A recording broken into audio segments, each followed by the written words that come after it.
So ayan, for today's video mga kaod, so dito tayo ulit ngayon sa Rosie Bignay branch. So kung nakikita nyo yung asul sa likod natin, and asul.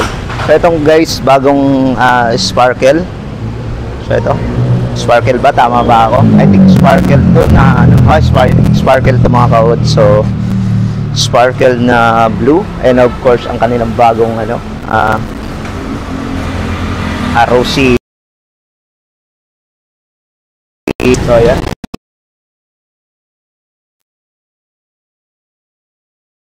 Ano naman yung take ko vlog, yung Rosie asul.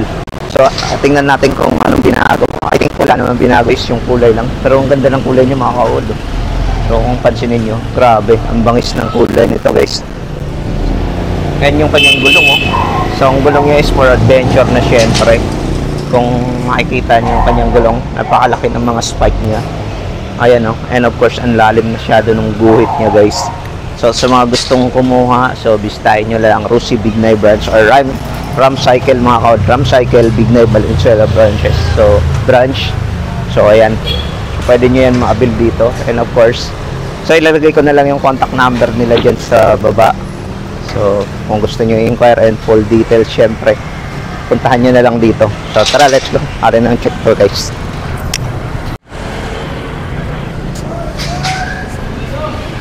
So ito ang Adventure X nila na bagong kulay mga kaod. So ayan siya, kulay isang.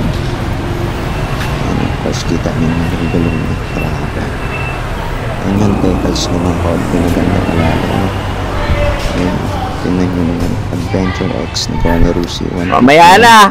Siyempre na-charging board, kaya nagkagalaw pa ng visor. Alright, and hindi po yan keyless mga kaod.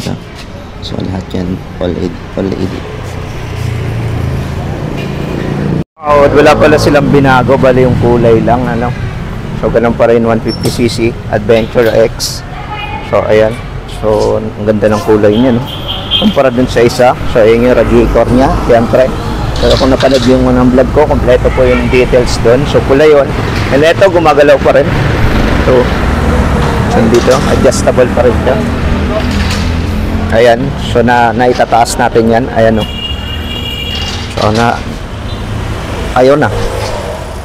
Basta naiangat yan mga kaod. And of course, ito yung ano niya, charging port. Ayun. So USB pa rin. Yan yung kanyang panel gauge.